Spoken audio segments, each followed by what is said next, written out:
This is the Best of Mike and Mike podcast on ESPNRadio.com. The Best of Mike and Mike.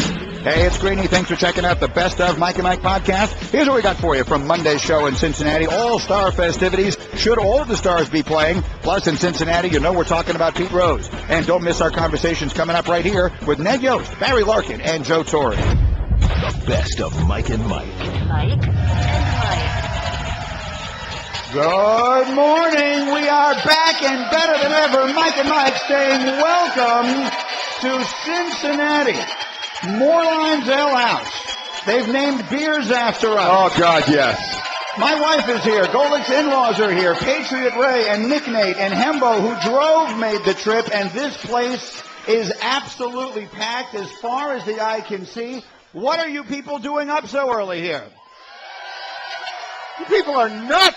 What are you doing? Go home. My goodness. No, stay. We're going to have a good time. We haven't been here since Monday Night Football a few years ago brought us here. And what I'm reminded of the moment I got off the plane here yesterday is that when it comes to the great game of baseball, there aren't a whole lot of places more passionate than Cincinnati, Ohio. How's everybody ready for the All-Star game?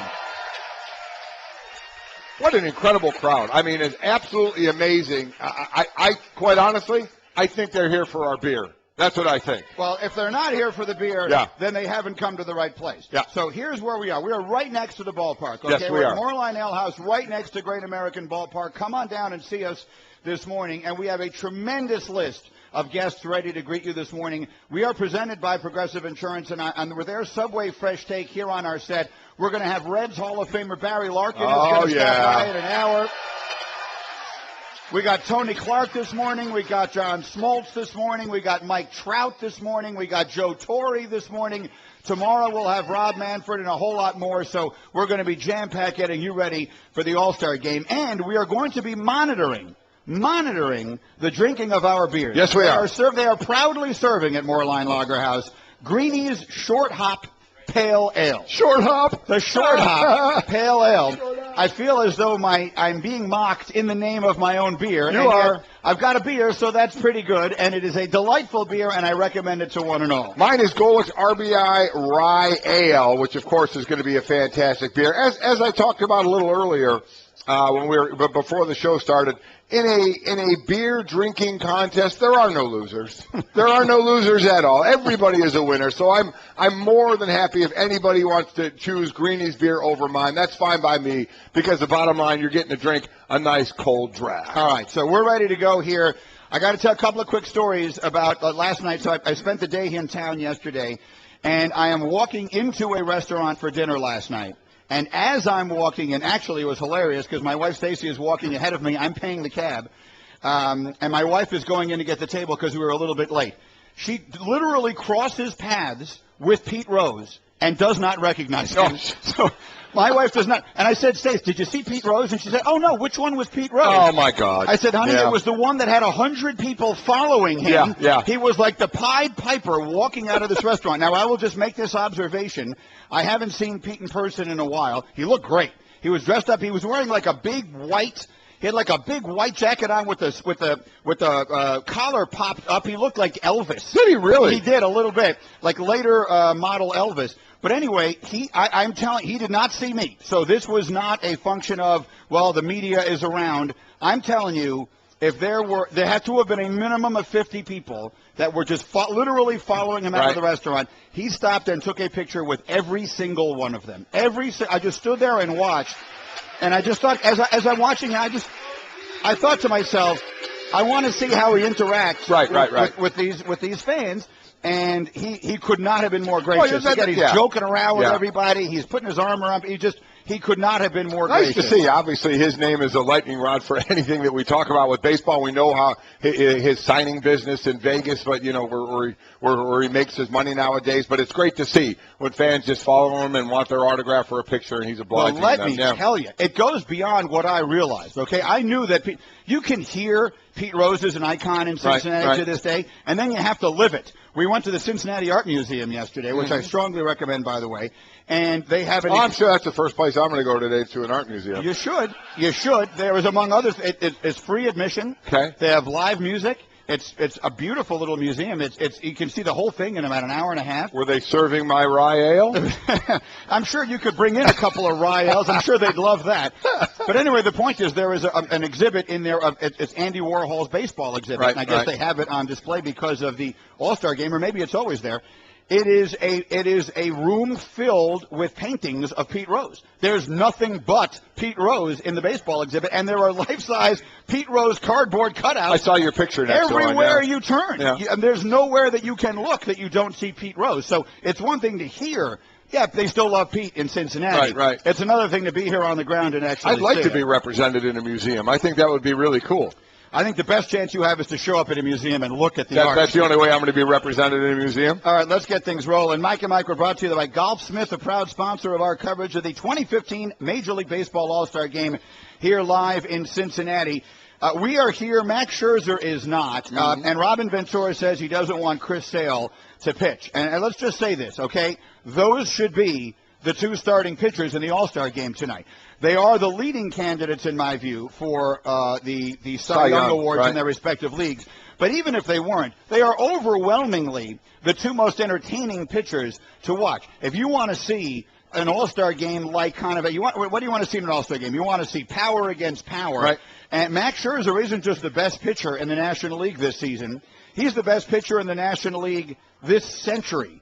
His whip of 0.78 is the third lowest in National League history before the All-Star break, behind Bruce Sutter in 1977 and Greg Maddux in 1995. He strikes out about 10 batters for every one that he walks. He's going to go right at you, but he's not going to be here. He pitched yesterday. He won't pitch tomorrow. Chris Sale, meanwhile, is on pace to have the first 300 strikeout season by an American League pitcher this century. The last to do it was Pedro Martinez in 1999. So I ask you, you've got Robin Ventura, the manager of the White Sox, saying he doesn't know yet if he'll make an official request to Ned Yost, but he does not want Chris Sale to pitch in this game. And Max Scherzer, they opted to pitch him yesterday so that he will not pitch in this game. He's been replaced by Clayton Kershaw. Right. But my question, not a bad replacement, by the way. My question to you is, in an era where the popularity and the overall prestige of the All-Star game has fallen as it has, this time it counts, and the significance that does exist on this game, whether you like it or not, do you have a problem with Max Scherzer not pitching in this game tonight and potentially tomorrow night, and potentially Chris Sale as well? No, listen, the most important thing for a team, a manager, and their players is the regular season. It's the most important thing. And listen, we're talking about the White Sox here. They're 11, they're in dead last, tied for last place with my tribe, unfortunately, in the Central. So they're not going anywhere, right? But, Robin Ventura wants him available to stay on his rotation and pitch for his team. This is the next decision that needs to be made. So you have a team that's out of it. At least with the Nationals, you have a team that could be in it and could be actually, since we're playing for home field in the World Series, could actually benefit from this. And do you have the standings up there? How far up is Washington in the National League East? Because the Mets have had a good week. How far ahead are they now? Washington is 2 clear of the Mets. Only 2 games. Okay, 2 clear of the Mets. They're in a real fight. Right. So they're in a fight for this, so they could benefit from this. So which is it? And that's why I don't know where everybody stands here, but I can't stand the fact that the winner of this game has home field for the World Series. To me, it makes zero sense. Here's your 2 pitchers in the game. One is not pitching, and the other, his manager doesn't want him anywhere near the field. And yet there's so much riding supposedly on this game.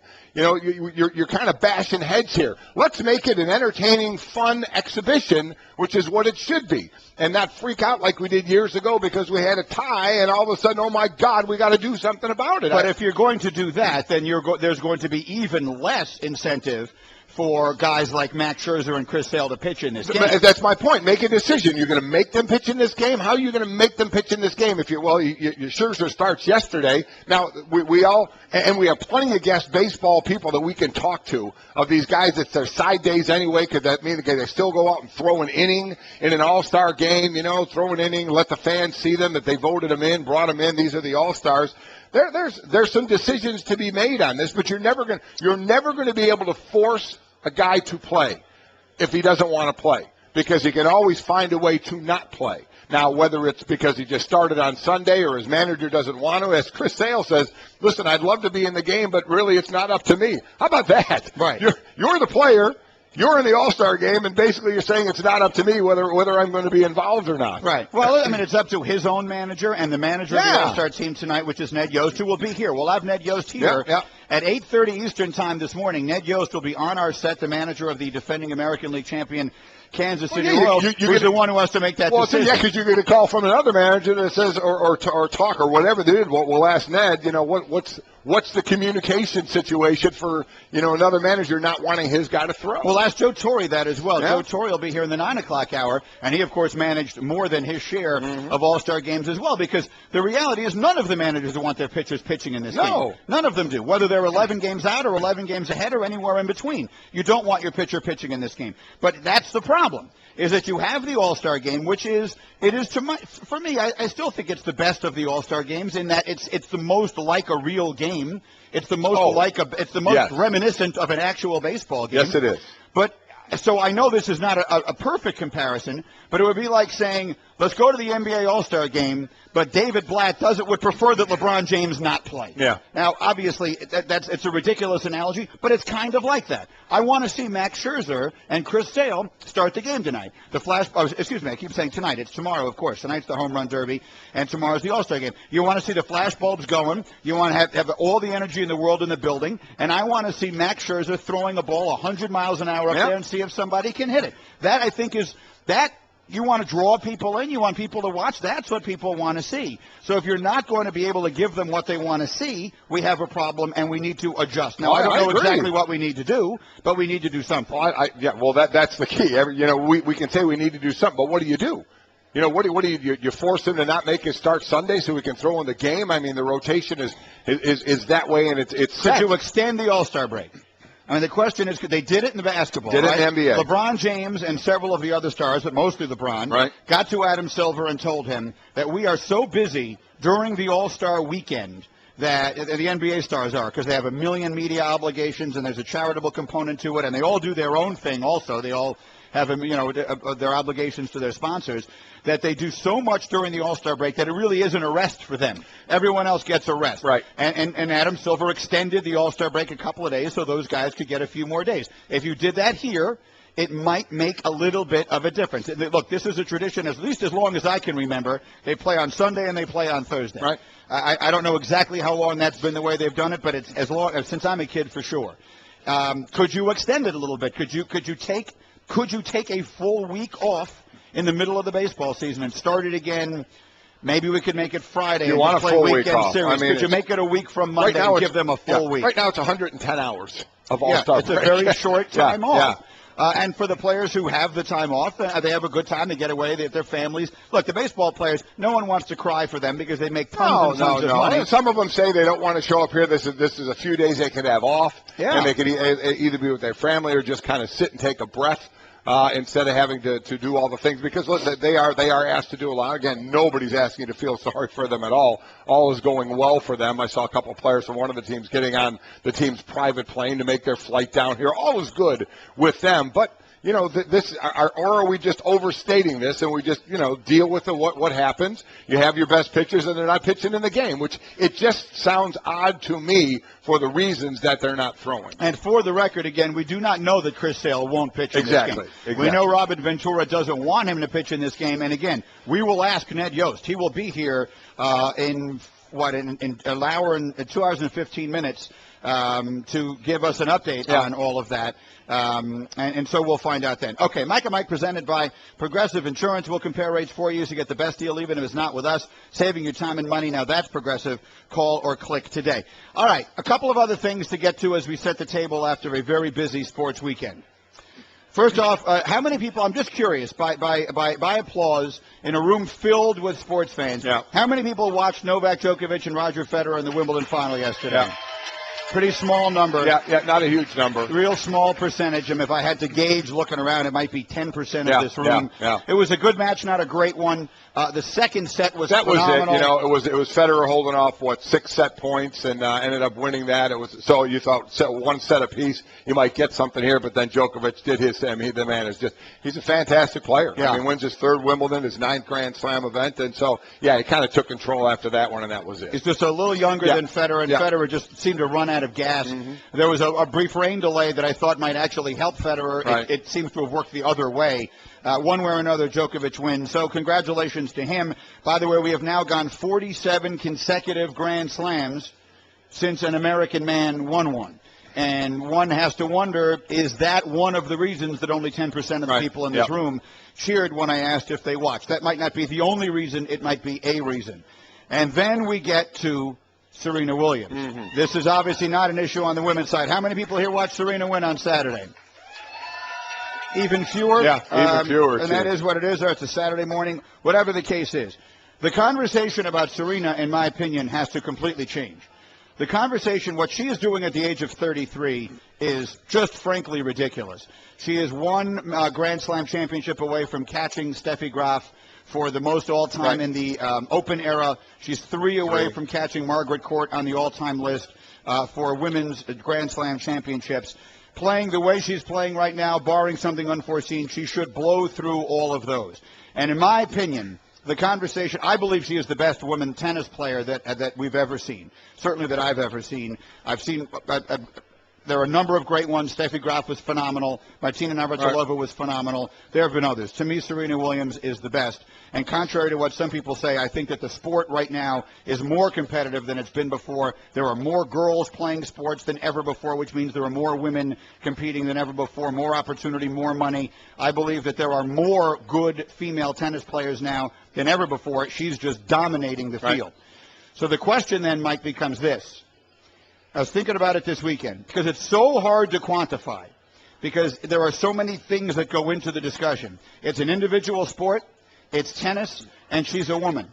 Where do we put Serena Williams when we start talking about the greatest athletes in American history? If she becomes the greatest female tennis player ever, let's say she wins a few more and she puts a distance between herself and everybody else, that it is generally acknowledged she's the best woman that ever picked up a tennis racket. Where does she then, when we talk about the greatest athletes our country has ever produced, where does she go in the discussion? Well, I mean, just from the reaction here, I mean, she'll go higher than I think people will put her because she's just not going to get the due that she deserves to get. We know that's just not going to happen. Tennis is just not going to be held as far as the greatest athletes we have, and we'll probably in team sports you're going to be looking at as to where a lot of this list is going to go. So she's not going to be as high as she should be, but I think it's a fair conversation to put her past the tennis, though. And I do think she's going to pass Margaret Court, though we said the same thing about Tiger Woods, that the pace he was on, he was going to blow by Jack Nicklaus as well. And we know that's, at least we're all pretty sure that's not going to happen right now. But I feel a lot more confident, barring injury, that Serena Williams. But when you get older, that's what you worry about.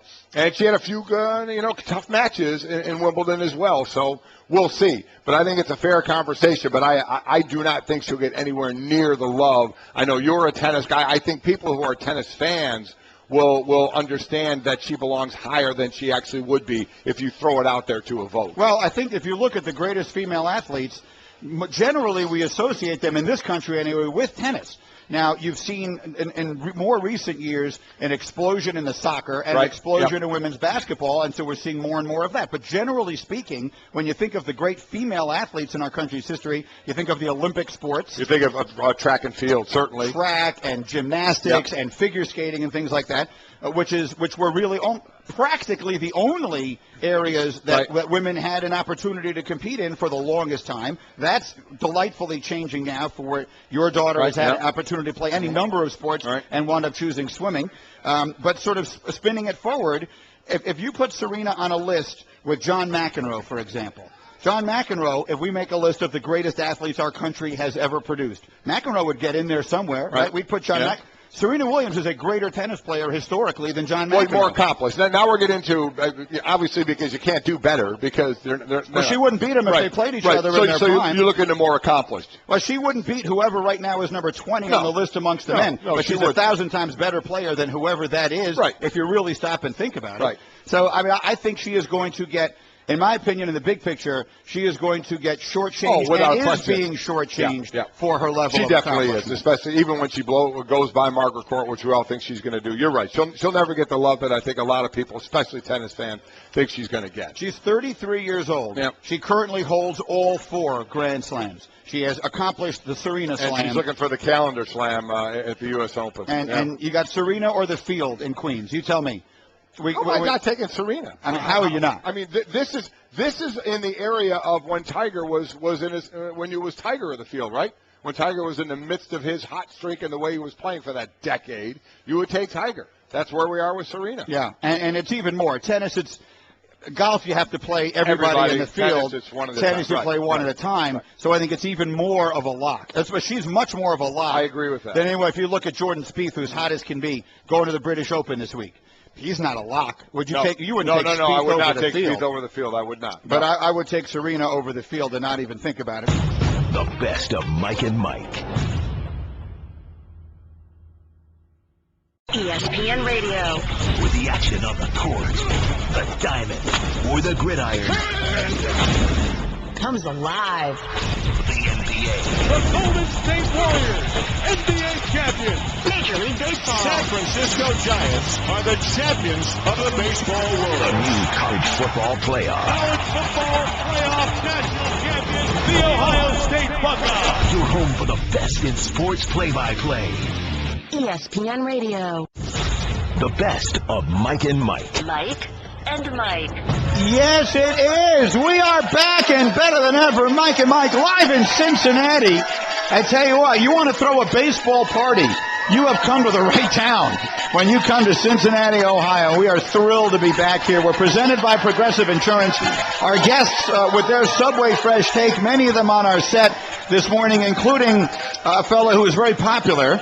As he walked in, they made a whole lot of noise. The Hall of Famer Barry Larkin is here and will offer his Subway Fresh take in just a moment. We are also brought to you by Orkin this week, a proud sponsor of our coverage of the All-Star Game live in Cincinnati. They are going to honor the 4 greatest Reds of all time here. That's the event that Pete Rose is officially going to be involved in, and they are Johnny Bench, Joe Morgan, Barry Larkin, and Pete Rose. So that's quite a remarkable group to be a part of. I played with his brother Mike at Notre Dame.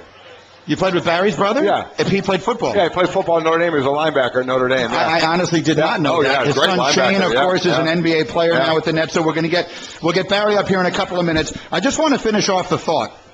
And a great guest list today. Again, Barry is here, and then we're going to have Tony Clark. John Smoltz is going to come by. Ned Yost, Joe Torre, Mike Trout. So we're jam-packed today as we get you set for the Home Run Derby tonight and the All-Star Game tomorrow. But just to finish up the previous thought, and I hope that I'm not making it sound like I'm accusing anyone of anything, because I am not. I'm merely asking the question, if you are a university and you are winning at the biggest level in football, right? So you're making, and I don't know exactly how much money that's worth, but it's got to be worth a bunch of money, right? To win a national championship one year and be in the inaugural Final Four the next year, and you're sending kids to the pros left and right. There has to be there have to be remunerative benefits to that and ancillary benefits to that. We see that with bonuses, or they get wooed by the NFL and their contracts. The coaches, but I'm talking about now just the university itself. I'm going way above the coach. Sure. I'm going all the way up to the office of the president. A successful football program is huge business for the school. When I framed the entire discussion around the question, at what cost? What is the price of victory? What are you willing to live with? Obviously, video of one of your players punching a woman in the face, you cannot live with. Right? You cannot live with. But what can you live with? Do you know what I'm saying? Sure, I know what you're saying. Like, if you're the president, are you having meetings with your athletic director? Listen, we can't have this. Now, if we just have a little bit of this, this, and this, that's one thing, but we can't have this. There's a line to everything, and you also have to understand there's 100 players. And with 100 players, you're not going to have 100 players where nothing is going to happen. It's just a matter of what happens and then how often it happens. And is it the same thing that's happening? And does it happen over and over? You're going to have incidents. Every school has them. And listen, let's be honest. Some schools hide them. Some local, in the local areas, things get hidden because they love the power of the football program and what it brings. So that's a fair question to ask, and only each individual school, and let's be honest, school president can decide on down what's going to be accepted and what's not going to be accepted. And if he or she sees things happening in that program, do they call people to the carpet and say, okay, enough is enough? And to what degree do you hold the coach responsible? Let's face it. At the end of the day, that's all we care about as fans. First and foremost, the human element of the story is the most important part. But when you spin it to the sports part, you really don't care who else is being called to the carpet or having their feet held to the fire. You care about the coach and the players, because that's who we see on television every Saturday and the other days of the week. Okay, I have what I think can only be described as a huge announcement. Okay. We are broadcasting live this morning from Moorline's Lager House right by Great American Ballpark. And they have honored us by creating beers named after each of us. Yes, they have. We each got to pick. They asked us a couple of weeks ago, what kind of beer do you generally like? And I like a paler ale. I know you're going to make fun of me, but I like sort of a lighter beer. Stunner. I told you when we went to Ireland on my golf trip, I tried the Guinness, the big, thick Guinness. It's brown. It's served warm. Did you use a fork? Well, I thought to myself, when in Rome, and I thought, I'm going to drink this all through the trip. I took one sip. I was like, I can hang in there. I took a second sip. I said, why am I doing this to myself? It's disgusting. I could not have enjoyed anything less. I switched over to a nice, regular old amber beer, and I was happy as a clam. And Golic's, my beer is called Greeny's Short Hop Pale Ale. Right. They're serving. Golic's is called? RBI Rye Ale. It's like a heavier beer. It's a heavier beer, and when they asked me what my favorite beer was, my answer was beer. So I don't care. I will drink any beer there is. So I'm really, like I said, there is no loser here. Well, when you're trying these two and that's beers. easy to say when your beer is currently losing. As of 7 a.m. Eastern Time, 63% of the sales of the Mike and Mike beers have been the Greeny Short Hop Pale Ale. I thank you. I thank you all for drinking my beer. Let me just say this, that at least for the men out there, if you're drinking that over the beer I pick, you're more like Greeny than me, and for that, just look in the mirror, gang. That's all I got to say. That's on right. you. And if you looked in the mirror, if you looked in the mirror and I was looking back, you'd feel pretty good about yourself. Oh my God! So everything is working out just fine. Anyway, let's get Barry Larkin up here because that's who everybody really wants to hear from. Mike and Mike, Barry will join us in exactly 1 minute after this word from Myrtle Beach. Attention, all golfers! The largest amateur golf tournament in the world returns to Myrtle Beach this August. It is the 32nd annual Myrtle Beach World Amateur Championship. Yep, and the folks at Myrtle Beach Golf Holiday are pulling out all the stops to deliver a very special experience, along with some incredible gifts and prizes. More than 3,500 golfers from around the globe will be competing for the title of World Amateur Champion. The World Am is open to all golfers with a valid handicap, includes 4 competitive rounds played on over 60 courses. Golfers are divided into flights based on handicap at the end of 4 rounds. The winners of each flight face off in a 5th round, 18-hole playoff to determine the world champ. Then each evening, golfers and their guests gather at the world's largest 19th hole to check the scores and partake of free food, beverage, and entertainment. This year's tourney, August 29th through September 4th. Learn more about the Myrtle Beach World Amateur online at worldamgolf.com. That's worldamgolf.com.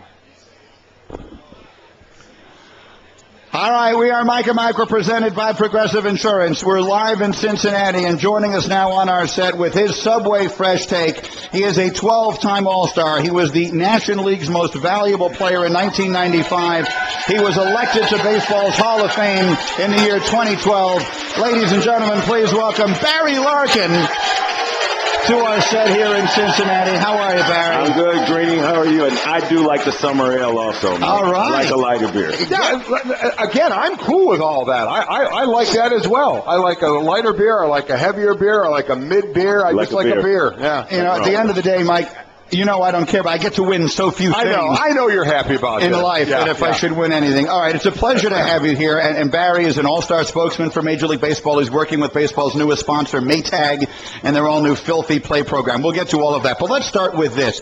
There were a few cities, pro football in many places has eclipsed baseball as the most popular sport. This isn't the day to talk about that. There are still a few cities you go to where it still feels, you walk in, and it still feels like it's the 60s or the 70s, and baseball is king. And the second you get off the plane in Cincinnati, you get that feel. Can you just sort of describe what it's like to have been a member of the Cincinnati Reds? Well, it's a long tradition here in Cincinnati. Obviously, it goes back to the first Major League franchise. But we've had a lot of success here, and I really think that the community and the ball clubs, they really have a great relationship. I think the 1990 team, which I was part of, the won the World Series, we were just a very blue-collar, kind of in-your-face, get out there, get your hands dirty type of team. And I think that's what Cincinnati is as a community. We're a very blue-collar-ish Midwest town, and we love our baseball. But they still understand the history, too, as well. Though that's what impresses me as well is not just the current now or even now of 1990, but the complete history. Well, they understand the history, and they respect and appreciate the history. And, it's nice to see some of the guys from back in the day come back and be part of the organization and still be active in the city. Now, I know you guys are celebrating the 25th anniversary. How many folks here are old enough to remember the 1990 World Series champion Reds? A team that absolutely shocked me. And I'll admit it, I didn't think you guys, under any circumstances, were going to beat Oakland.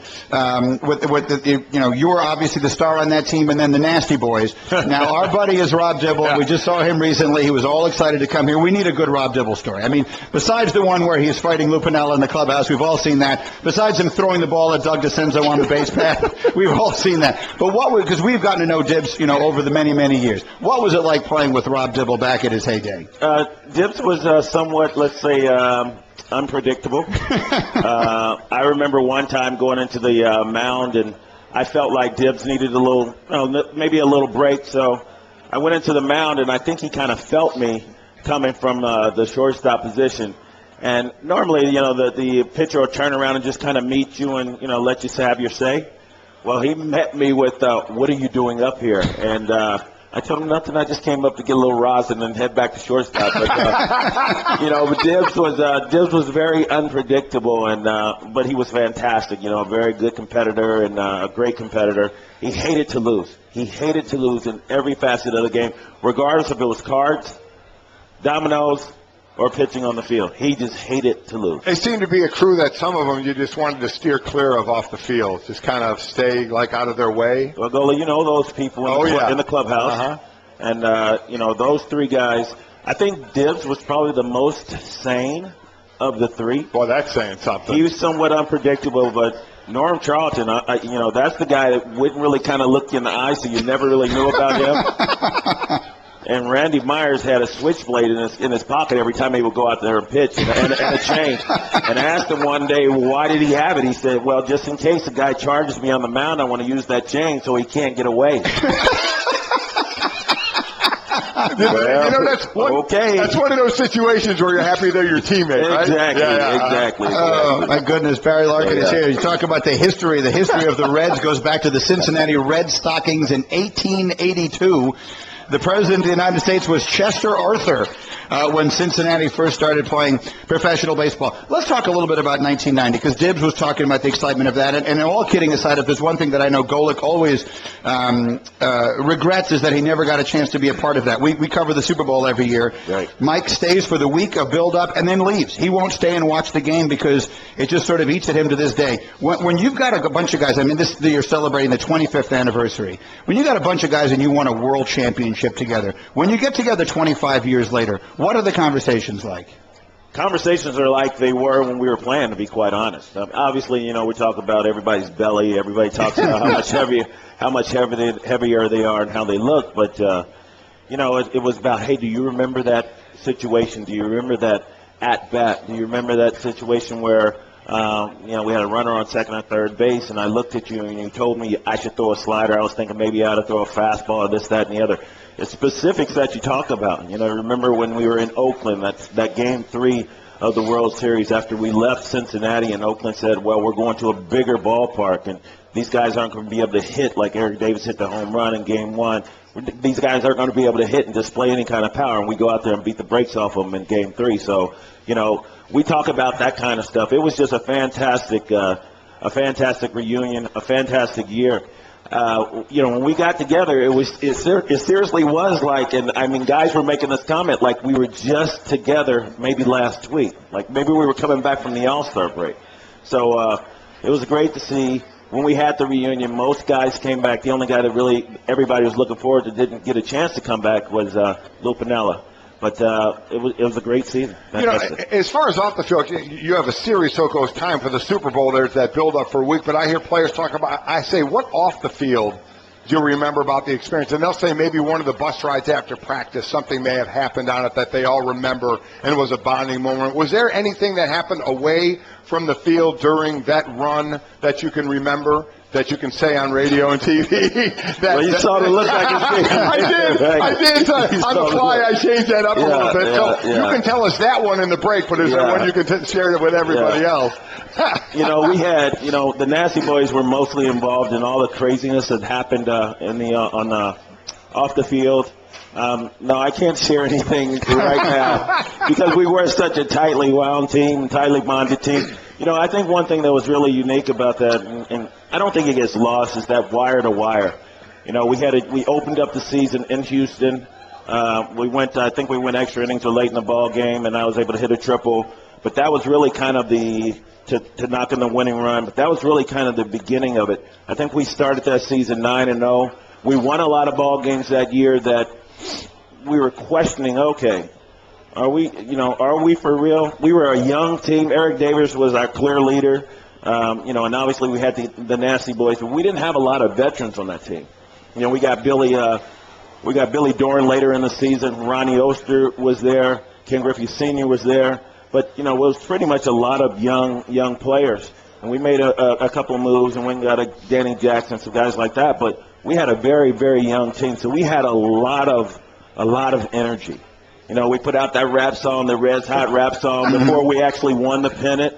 We were talking about winning the pennant and winning the championship and all this kind of stuff. And, we were talking about just the other day about how brash that was for us to just go ahead and just put that out there.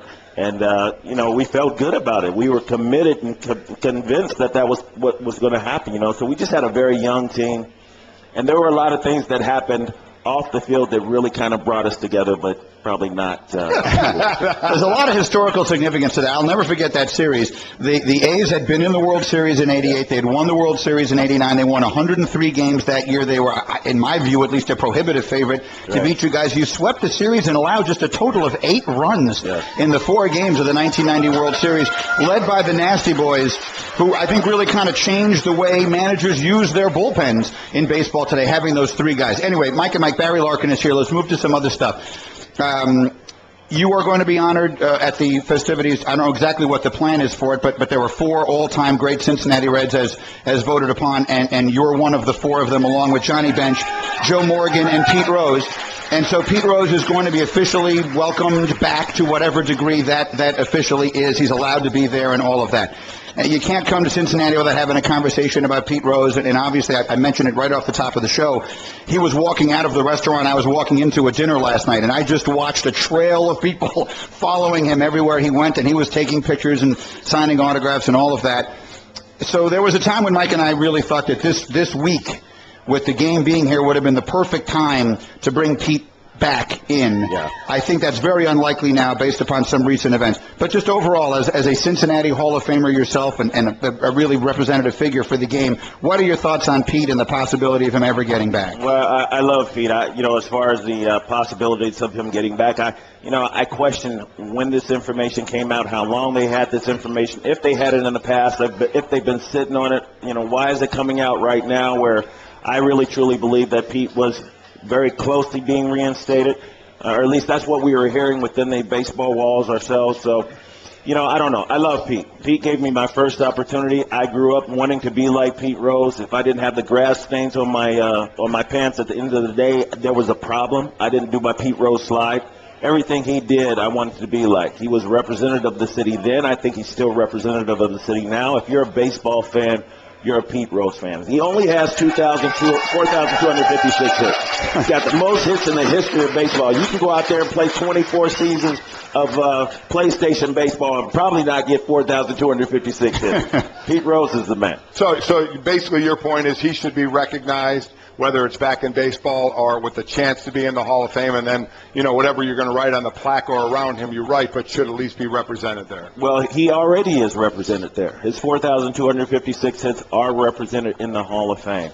Thank goodness I don't have to be the moral judge on whether or not Pete Rose should be inducted in the Hall of Fame, but you cannot take away what this man has done on the baseball field, and what he has done has been phenomenal. One more question for you on sort of the things that are going on here. Max Scherzer pitched yesterday, and as a consequence, he will not pitch tomorrow. They could have had the opportunity to move around their rotation so that he would have been available to pitch here, and instead they made the decision to pitch him on Sunday. It's an understandable decision to me. The Nationals are 2 games up in their division. He's a critical part of what they're doing. They're paying him $200 million, all the rest of that. But the reality is that's who the fans want to see. The fans want to see the best pitchers in the game, particularly the big power arms. Robin Ventura doesn't want Chris Sale to pitch tomorrow. Max Scherzer isn't going to pitch tomorrow. I understand it from their perspective, but this is what the fans want and what Major League Baseball wants. What's the solution here, Barry? How do we solve the problem of particularly starting pitchers in the All-Star game? Listen, this is about the Major League season. This is about winning a Major League season and winning a World Series. I understand the fans want to see players, and that's great. And the players have an opportunity to come and play. Fantastic. But it's not about the All-Star game. It's not about the WBC. It's about the Major League Baseball 162-game season. Max Scherzer is on a rotation. He stays in that rotation, and that's what he does. He pitches every 5 days. If it doesn't happen to sync up, it doesn't happen to sync up. There'll be plenty of guys here that the fans will want to see. There are plenty of All-Stars out there. 18 players on this team, 25 and under. We talk about the young talent that is playing in the game today, both positionally and pitching. What is your thought on why now? And we went about sizes as well, forgetting the whole PED thing. It's not all about that. Athletes, even your son, who's with the Nets right now, correct? Correct. You know, you're bigger, faster, stronger. Doesn't necessarily mean you're better, but athletes are bigger, faster, stronger now. But it seems a young crew right now in baseball does seem to be better as well. Can you put a finger on why, or have a reason to why? Well, I just look at athletes. I mean, I look at my son, and I look at athletes, and they're stronger. They're much better. I think they're better than the older players in the game right now. That's why they're all-stars right now. You know, these guys, they pay a lot of attention to, obviously, nutrition. They pay a lot of attention to, their physical fitness. They come to the big leagues much more prepared to handle a 162-game season. I think there is maybe, because of the physicality, I think there may be a little less attention paid to the finite detail. So although these guys are better physically, it doesn't necessarily mean that they're better players. And I think that's kind of industry-wide. So I think that's one of the reasons why you see so many young players, both pitchers and everyday players. And then finally, I just need to know, what is the Filthy Play program? Well, the 50 Play program is a program that Maytag is putting together with Major League Baseball, and that program actually is going to be a kind of a contest. So each week, Major League Baseball and Maytag are going to get together and come up with the 3 filthiest plays. So guys that don't go out there and necessarily make a nasty play, which we did at ESPN, that's nasty, or come on, man, kind of play like that. But actually, when they're physically Pete Rose-ish, kind of getting their clothes dirty, going out there and laying out, maybe, have a little dirt. Let's think Dustin Pedroia, okay? Let's think Dustin Pedroia, or Brandon Phillips for everybody here in Cincinnati, because he has a tendency to lay out. He has a tendency to lay out as well. And then they'll pick 3 plays each week, and then fans will go in and vote on the filthiest play. And at the end of the season, a fan is going to win. However many times that fan gets, involved in that process, is going to win, I think it's tickets to the World Series or something along those lines. Well, that's nice. That's right up your alley, Get Golic. dirty. Are you Listen, kidding me? No one is filthier than Golic. Are you kidding? That's right up my alley. It is such a pleasure to see you again. And again, as I feel like you're sort of the host of this whole thing this weekend, enjoy it. It's a terrific event. Thank you so much for coming by. Barry Larkin, everybody. The best of Mike and Mike. It is certainly good to be here in Cincinnati for the All-Star break. We are now moved to a different set. We are directly in front of Great American Ballpark, where tonight we'll have the Home Run Derby, and tomorrow is the All-Star game. And the manager of the American League team, the American League pennant winners from a year ago, and just a thrilling run through the postseason. And it felt like about an eye blink away from a world championship. Ned Yost, the manager of the Royals, has joined us here. It's a pleasure to see you. Thank you for coming. Yeah, my pleasure, guys. Glad to be with you. Before we get to some of the decisions you have to make with pitching and everything else, I'm really dying to talk to you about this. I thought about a decade ago, Mike and I have been doing this show almost 16 years now. I genuinely believe that there were two cities, Major League Baseball in Kansas City and the NBA in Milwaukee, that I felt that they should just leave. I felt that those were hopeless situations based on the economics of the game and where things were. And now all of a sudden we have a basketball player choosing Milwaukee over L.A. and New York. And here the Kansas City Royals are in the World Series a year ago. You're back with an extraordinarily good team again this year. And at one point your fans had voted 8 of your players in as starters in the All-Star game. To what do you attribute specifically in a market like yours this extraordinary turnaround and the success that you're having? Dayton Moore. I mean, it's Dayton Moore, our GM. You know, when Dayton came in 8 years ago, we had a plan how to bring this organization back. He wanted to do it through international scouting, through our own scouting, develop our own players, and his dream was one day to have, a whole team of homegrown players. We hired great people to develop our young players. Luckily for us, we were bad for a long time, so we got really good talent at the top of the draft, the Moustakas, the Hosmers, those types of guys. And Dayton made sure that they made their progress at A-ball, AA, tried to group them all together so that they could win a championship in A-ball, they could win a championship in AA, they could win a championship in AAA, then come to the big leagues and win a championship. But it's just the leadership of Dayton Moore that has put us back on track as a baseball organization. There has to be some decision because there are other, obviously, teams that have great, coming up through the farm system, but then they trade them away. It's right. Like, well, they start here. When's he going to be on another team? So there had to be a decision at some point there that said, we're going to hang on to these guys. We're getting them. We're grooming them, but then, we trade them away. So when was that decision, or what talked about, how much is it talked about? You hang on to these guys. These are not tradable people. Yeah, it was talked about a lot. We weren't doing that. We weren't going to do that. We were going to get these kids. We were going to develop them through the minor leagues, and then we were going to get them to the big leagues and develop them there.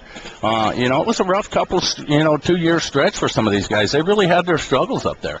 But the most important thing I think that Dayton and I both had was patience with these guys. We both saw that these guys have a chance to be great players. They have a chance as a group and a combination with their chemistry, their athleticism, their passion for the game to be champions, and let them work through it. Let them have their struggles. And it worked out great for us, obviously, last year. And Ned Yost, manager of the Royals, is with us. We're brought to you in part by DraftKings, proud sponsor of our coverage of the All-Star Game live this week in Cincinnati. Much has been made of the youth in the sport right now. Obviously, you have a lot of young homegrown players, and we see 18 players in this game, 25 and under. As a manager and one who's been around the sport basically your entire life, how are you seeing that manifest itself on a day-to-day basis? The great talent of these young players, but the inexperience, maybe a little less time in the minor leagues, being brought up sooner. I hear people say none of these guys knows which base to throw to, and the base running in baseball is bad. As a manager, how are you seeing it manifest itself? Well, it's exactly that. Back when I played, when you got to the big leagues, you were expected to be a big league player. You were expected to know how to play the game. And quite frankly, I can't remember a time where a big league coach would take me out and, hey, let's work on this, let's do that. A hitting coach would say anything. You were expected to know that. Now, up here, we're developing still at the major league level. So you have to have the best coaches that you can have to help these guys improve their game, because it's not like it was years ago. So going into it, that. I've got a great coaching staff that will coach major league players. It went to a change about 8 or 10 years ago where guys thought, okay, they're big leaguers, they don't need to be coached. No, they need to be coached like anybody else, and they need to be coached every single day. So because of that, changing over to this a bit, you're used to coaching guys that were supposed to be ready, supposed to be professionals when they were finally called up. How difficult is it to show patience now? Well, you have to. Well, you have to. That's your job. And sometimes, you get a little frustrated, but you never let it show. And, again, we kept talking about, as Dayton and myself and some of the coaches, that if we need to make the big room better, we need to make the smaller room better. The coaching room, and we did. We ended up getting Pedro Gafal, Don Wakamatsu, Dale Swain, who's the best hitting coach in baseball, to go along with Dave Island and Doug Henry and Rusty Kuntz. So,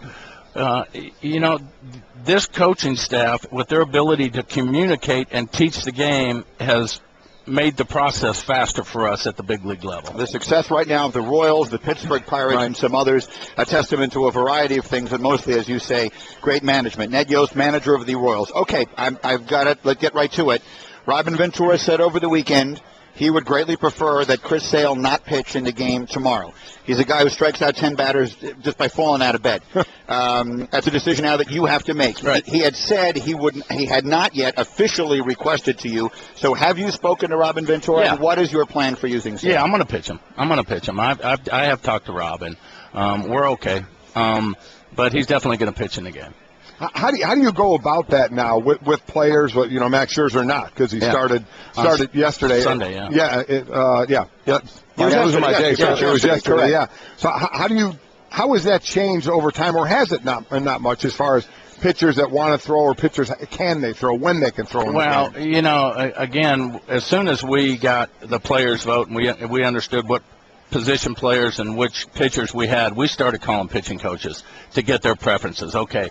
What do you want us to do here? Okay, he can throw one inning, no more than 35 pitches. Hey, this guy's pitching on Wednesday. He can go 60 pitches in 4 innings. So, we get a pretty good parameter of what they want us to do, and then we just kind of abide by it. I was just going to say, do you stick to it? Oh, yeah. You know what? Yeah. For me, I think it's important. If I sent one of my pitchers to an all-star team and I say, okay, this is what I would like you to do, go ahead and use them, but don't abuse them. Right. This is what I'd like you to do. I would expect them to do it, and I'm going to do the same thing. I'm going to respect each organization. I'm going to respect each pitcher, and make sure that we don't do anything that's over the top. So 1 inning for Chris Sale? Yeah, just 1 inning for Chris. And I guess if indeed this is deemed a problem, and I don't want to put a word in your mouth that suggests you think it's a problem. If it is a problem, not having Max Scherzer in this game, Chris Sale with great limitations, and all the pitchers, it's an obvious concern. Is there a solution? Is there a different way or a better way of doing this? Extending the All-Star break, some people have suggested. Is there anything you as the manager could see to be done? No, I don't think so. I think that, you look at Chris and the run that he's been on, and he's a max effort guy that, really on the attack, really comes at you hard. And you kind of look at it and think, okay, well, the third day, but in my mind, the third day is your side day anyway. So, throwing a 20 pitch or a 15 pitch 1 inning is like throwing a good side, preparing him, getting ready to start the season. If it were up to me, quite frankly, I'd probably pitch Chris 6 or 7 innings because we open up with them after the break, right? But I don't think I can get away with that. You were in the World Series last year. You had home field advantage in the World Series last year because the American League won this game. Yeah. Do you manage the game tomorrow night with an eye on winning that, and how do you balance that with trying to get everybody on the field? Winning's the most important thing to me, and I've been thinking that about that a lot. Winning is the most important thing, and I'm going to tell everybody today, look, I'm going to do all my best to get everybody in this game. But the most important thing to me is winning this baseball game. We're just going to have to go with it, inning by inning. Before there was home field on this game, would a manager of an All-Star game ever say that? No, nobody. This is my 6th All-Star game, I was in Kansas City. It counted then. This one's going to count, but I went with Bobby 3 times where it didn't count, and it was just. It was a party. Hey, let's come. Let's everybody have a good time. And, I'll get you in here and get you in here. And which way's better? This way's better for me. I love it. I love the competition of it. I like, for me, going this whole 2 or 3 weeks, I have looked at my team. What's the best player that can help me win? What can help me win here? Brock Holt.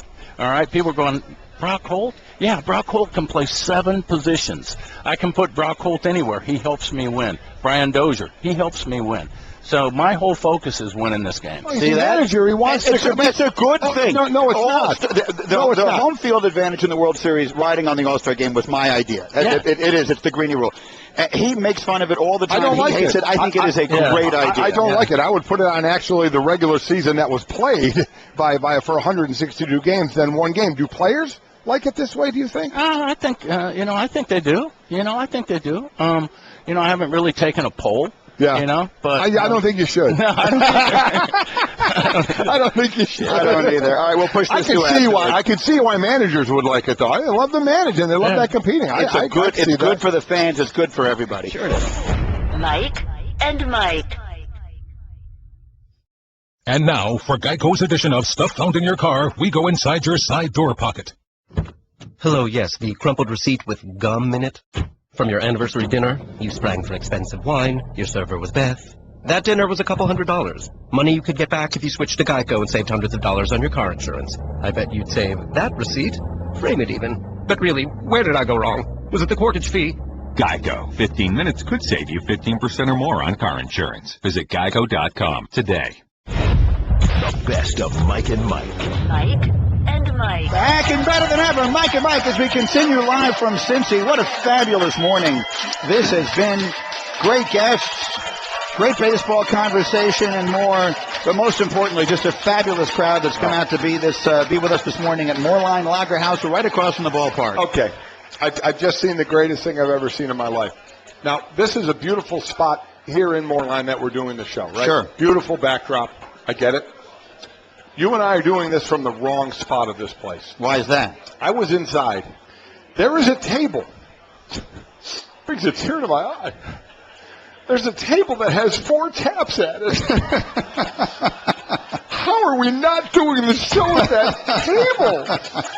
It goes directly to your bill right under your account. There's 4 taps, 4 different beers. You almost didn't see me again. If I wasn't contractually obligated to be here, I would be sitting with that group, though some of the people at the group were questionable, quite honestly. It's unbelievable. It is unbelievable. And they are selling both Greeny's Short Hop Pale Ale and Golic's RBI Rye Ale, and the numbers are getting closer. Right now, they are selling 56% of the Greeny beer, 44% of the Golic beer. Yeah. Special thanks to everyone at Cincinnati's ESPN 1530. It's been just a magnificent morning in every way.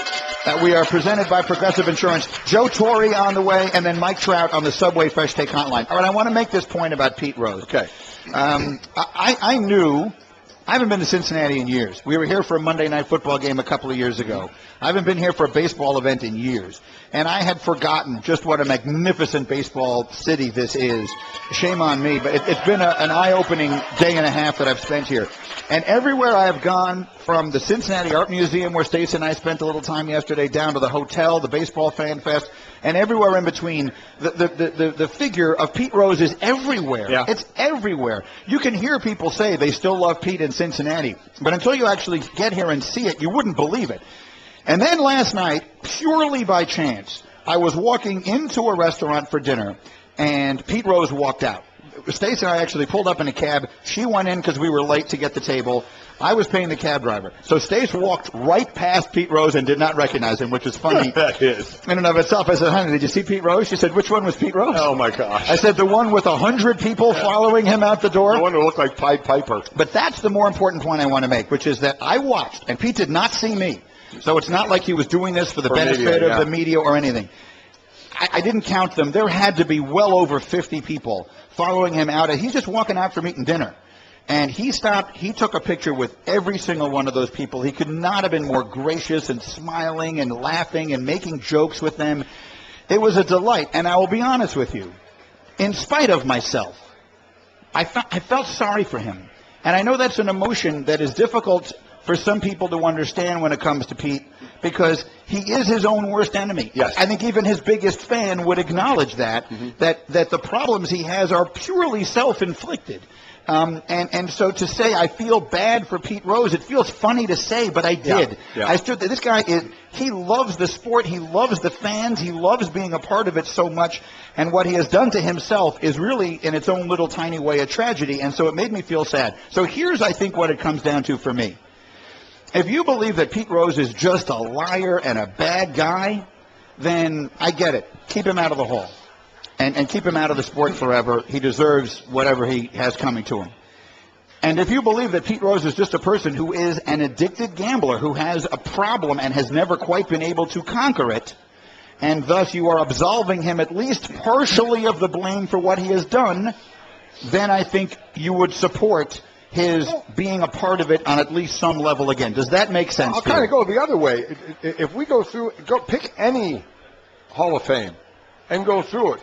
Aren't there some liars and some bad guys? Sure. Liars and bad guys shouldn't make up the fact of if you're in the Hall of Fame or not. There's plenty of guys who are statistically able to be there, but they may be liars and they may be bad guys. He's not in the Hall of Fame because of what he did. Right. I'm saying those liars and bad guys didn't violate the cardinal rule of the sport. Right. There's being a liar and a bad guy. Right. And there's violating the biggest rule in all of sports. So being a liar, if you consider him that, is not a reason to keep him out. It's just like, with Barry Bonds, people don't like him. But it's not the reason you're not going to put him in the Hall of Fame. The writers aren't putting him in the Hall of Fame. They're not putting him in the Hall of Fame because of the rules that he violated. And the same thing with Pete Rose, where I think you're going in I feel bad for him. I think those that want him in, or at least reinstated to possibly be in, I think are basically along the lines of, isn't enough enough?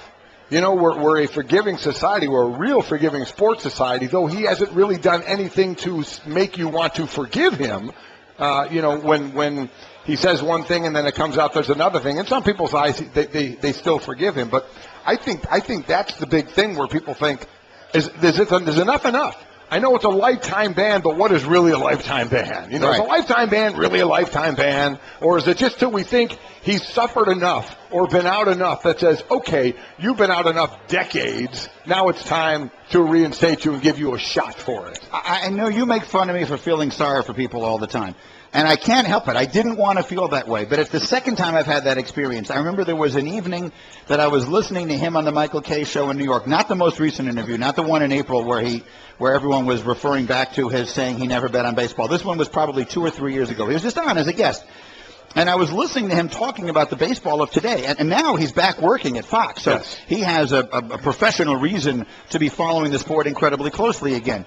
But this was before that. And he didn't have that reason then. And yet you should have heard him. He was breaking this stuff down like he was an analyst on baseball tonight. Yeah. He loves the sport. He still wants to be a part of it. I can't help it. There is a part of me that I just feel bad for him, even though I know he has done it to himself. Yeah, that's why we're just different there. I know. Because you're a cold-hearted man. I'm a cold-hearted guy. A guy, when you're self-inflicting, I'm not going to feel as bad for you as somebody who had no choice with the hand they got dealt, and that cost them things that I feel for. Not someone like that, but so yeah, we're going to differ there, but the argument remains and will, it seems, continue to go on for a while. All right, we are live in Cincinnati. We're presented by Progressive Insurance. Mike Trout will join us a little later this hour on the Subway Fresh Steak Hotline, but in exactly 60 seconds, we will welcome up here one of the great figures in Major League Baseball for an awful long time from the Baseball Hall of Fame. Joe Torre is going to be on our set in exactly 1 minute after this word from Uber. Listen, you like making great money, right? Here's a really cool opportunity for you. Driving with Uber, the popular smartphone app that connects riders with drivers. Here's why drivers go to Uber. They love being their own boss. So who doesn't like that? Earn great money, easy to start. All you need is a car and a driver's license. Driving with Uber is great for anyone who needs flexibility. Parents, it's a great way to work around your family's schedule. Students, how about making some extra money between classes? There's a pro football D lineman who tweeted he signed up to drive with Uber. When he's asked why, he said the only thing better than making pro football money is making more money. Now's the prime time to cash in driving with Uber and get paid every week.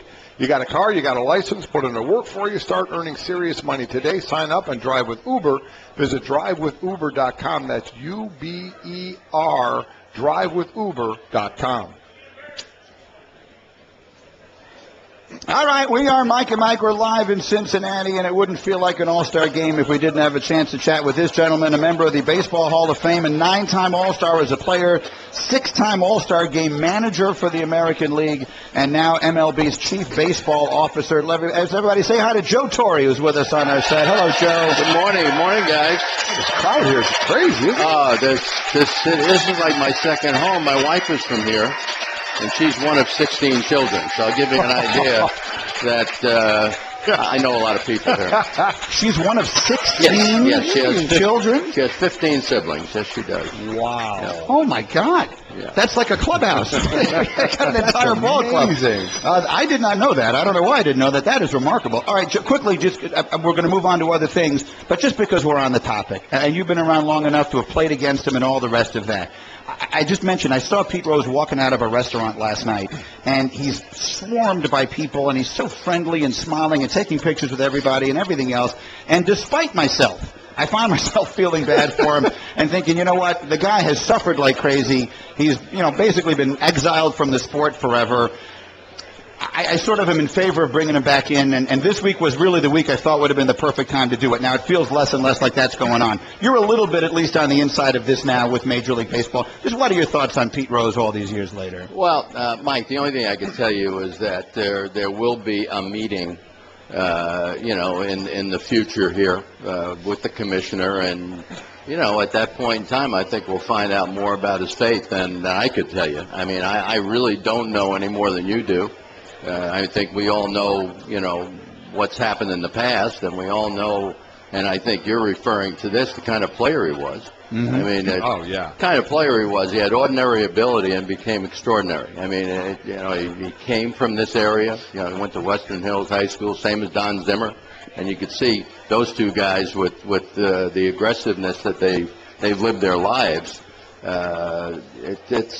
a feisty son of a gun, and as you say, I heard you say earlier, he keeps shooting himself in the foot. I mean, but Pete's not going to change his personality. It's for a guy who's been involved in baseball so much as you have, to see a guy with the most hits, to see a guy with the most home runs, to see such pitchers like Roger Clemens, just for the fact that those people aren't represented in baseball's greatest hall for their accomplishments on the field.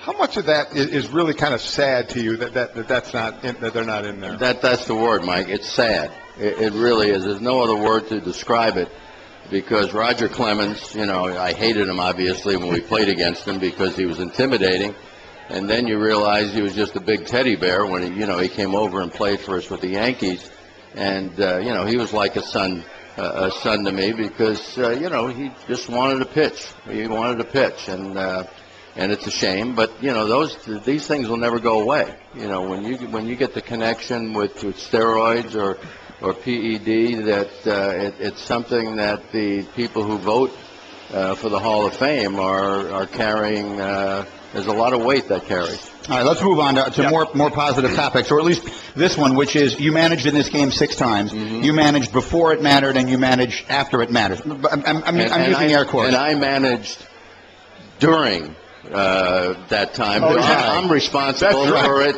mattering now. How's that one? Well, listen, most people blame me. The morning after Joe Torre, what he's referring to, he was the manager of the game in Milwaukee where it ended in a tie. And I came on the next morning and I said, why is everyone making such a big deal out of this? You wouldn't have cared if the American League won. You wouldn't have cared if the National League won. If you want to care about it, then put home field advantage in the World Series on it. The next thing I know, they did it. There you go. We call it the Greeny rule, but whatever. Everybody but me hates it. That said, you've got Robin Ventura calls up Ned Yost and says, listen, I don't want Chris Sale to pitch. Now, Ned Yost was just here with us and said that they spoke on the phone. They're good. He's going to pitch 1 inning. You've got Max Scherzer pitching yesterday and thus not available for this. How did you handle that as far as pitchers? What conversations did you have with other managers and things like that involving pitching in the All-Star game? Well, I always called the manager that I was going to use his starting pitcher. And I always just respected what they wanted me to do because they have a second half to play. But the one thing and at that time when I was managing these games, we pretty much decided on who was coming. The managers did. And I didn't take anybody, in all fairness, and it wasn't a rule, but I didn't take anybody who pitched on Sunday, starter, because I wouldn't want to pitch somebody on one day's rest, even if it's just for an inning. So. That's the way I handled it. Again, unfortunately, when we had the tie game, I guess it was 0-2, that, Bob Brenly, his starting pitcher pitched on Sunday, and my guy had pitched the previous Wednesday or Thursday, Freddie Garcia. But it's one of those things that I'm glad they've added pitchers. I'm glad now tonight we'll have meetings with both managers to basically go over, who they're planning to pitch. When I managed, the situation pretty much dictated who are you going to get up in the bullpen next. Is there any thought about, like, let's take Scherzer, for example. You know, he's an all-star where you work the rotation then, so he's not starting on Sunday, so he can start in this game, given that there is, and I don't like it, like Green likes it, that there is something riding on this game? Well, yes, but again, you know, and I know the home field advantage is at stake. However, and I'll probably get bitten for this one, but the home field advantage in our sport is a little bit different than other sports. You know, if you got a bullpen, that doesn't matter where you. I had Mariano Rivera. It didn't matter if I played home, away, or across the world, or whatever it was. So, but again, you know, the season is really what you're geared to as a manager, and you know, it's nice to have somebody being honored, and I believe Scherzer's going to be here to be honored because he certainly earned the right to be here, the way he's pitched, and the way, you know, he's been an all-star for a few years, but it's just one of those things, the way we're situated with the game being played on a Tuesday, and you know, the last game of the first half is on a Sunday. It's really tough for those starters. Joe Torre is with us here in Cincinnati on Mike and Mike. 1966, Sandy Koufax pitched 3 innings in the All-Star game. 1970, Tom Seaver pitched 3 innings. 1969, Steve Carlton pitched 3 innings. What's changed? Why then, and what's different now? I think you know, pitching has become so scarce, and we're taking better. You know, we have pitch counts now. I mean, in those days, an average game was like 130 pitches. You know, now you get up to the 100 mark, and that light goes on. And we've all been victimized by it, but we're trying to protect the pitchers. But you're right, 3 innings, and the starters, a lot of them played 5 innings. You know, now the starters play 3 innings, and the pitchers will pitch 1 or 2 innings, you know, the starters. So we sit here and talk about taking care of pitchers and having a pitch count, but it seems like, and I don't have the stats to back it up, but it certainly seems like with the headlines that we always see, that pitchers are getting more Tommy John surgeries than ever. And you know it's not starting when they first get to Major League Baseball. So is there something that needs to be done down in the lower levels on up because of all the wear and tear by the time they get there, which could be one of the reasons? Well, I think we've fallen in love. We've fallen in love with telling people how hard somebody throws, and I think the kids are curious about how hard can I throw. And if you talk to, I mean, look at Greg Maddux. I'll go to somebody who didn't throw hard. Right. It's all about movement. It's not really about how hard you throw. If it's straight, the hitter's going to catch up with it.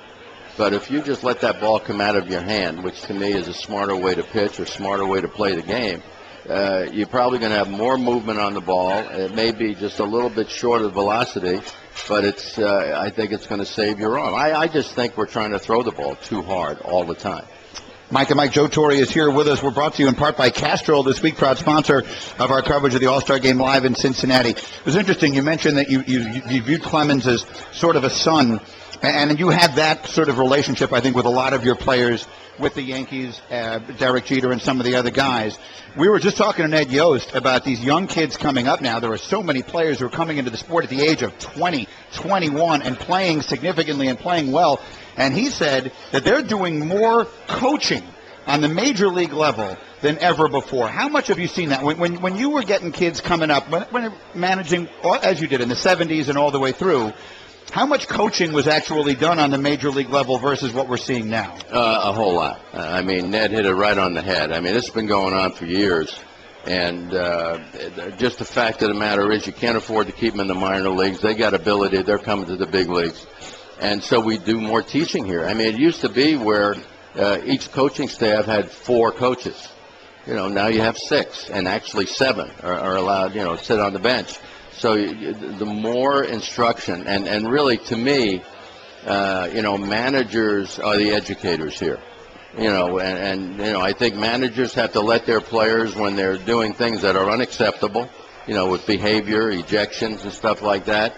But Derek Jeter, right up to the time I left after the 07 season, he'd come up to me and ask me a question about, did I do the right thing, or did this happen? I don't think you ever stop teaching because the game is so complex, and there's so much to understand the game and understand how to play it. So along with that is not just the teaching, but the size of these players. And I don't mean that the PED stuff that we have gone through. I mean, guys are just, we were talking about this as it relates to football and how players have gotten bigger from the 70s to now. We looked at the Big Red Machine in 75. They didn't have any players over 200. And today they have, 35 of the 44 guys who've been on their over roster. 200. So they look better. They take care of themselves better. Nutrition's better. Tell us, like, the difference of size. When Derek Jeter came in, I know he's 6'3", but he was a thin kid. And this kid, Carlos Correa, the kid from Houston, 6'4", like 210, 215. I mean, just the difference in physical size of these players. I mean, look at Stanton, Giancarlo Stanton. Yeah, he's a mountain of a man. Yeah. I had him in the World Baseball Classic, and what a sweet guy he is. I was just trying to compare positions. No, Correa I mean, well, you want to go back to basketball when the 6'9" guy used to be under the basket? Yeah. I mean, now he's dribbling up the court. And the kids are bigger. They're bigger. Nutrition's better. We didn't start weight training in our game until probably the middle 70s. And so I believe it. Now it's such a part of our game, the strength with flexibility. But I think it's just where we are. The players are bigger. I mean, football. I mean, they're so quick. Remember when the Cowboys won 2 years in a row, they had these. They weren't huge guys, but they were big, and they could run, and they could go laterally. It's unbelievable. Yeah. Quickness is what the game was all about. Mike and Mike, Joe Torre, there are so many teams that are meshed up. Let's do one actual baseball question in our baseball conversation. There are fewer sellers and more buyers because everyone's kind of mashed up. In your experience, what's going to separate these teams in the second half? I'm looking at a division like the AL East where there's like 5 games from first place to last. What makes the difference in the second half? It's pitching. It's pitching. I mean, when we used to have our way with the Red Sox, early on in my time with the Yankees, it was a matter of they pitched as well as we did in the first half, but we just sustained it in the second half. It's going to be pitching and bullpen. Bullpen is really what gets you to the promised land. I mean, I think in the East, in the American League, the Yankees. They have a lot of people they can bring out of that bullpen. Because starters now, I mean, if you get 6 innings out of a starter, you need to go to that bullpen, and there's so much matchups going on. I think bullpen is going to be the difference. You speak of pitching, the Mets, that the 6-man rotation that they talk. What do you think of that? Do you think that's something that is going to get a little traction to? Well, I think every once in a while, and I know Harvey, doesn't really care about it, but again, he's coming back from that Tommy John surgery, and I think we've got to pretty much dictate for these young players what's best for them at this point in time, especially somebody coming back from a surgery like that. And again, you pretty much have to try to do what you think is best, for the long haul. Because our game, it's not the sprint, and you've heard that many times. It's a marathon, and we've got to, we need somebody in September, and the Mets are in it, and I think they're looking towards September to try to have as many starters. Because usually when people start falling off, when eventually the long season catches up with you, they want to be ready. It's Joe Torre, who's got 15 brothers and sisters-in-law he's got to deal with this week. So he'll be awfully busy, but he'll find some time for the All-Star game. What a pleasure to see you. Thank you, Joe. Thanks, Greeny. Joe Torre, everybody. This has been the best of Mike and Mike on ESPN Radio Pod Center. To hear more from Mike and Mike, log on to ESPNradio.com and become an ESPN Radio Insider. The best of Mike and Mike.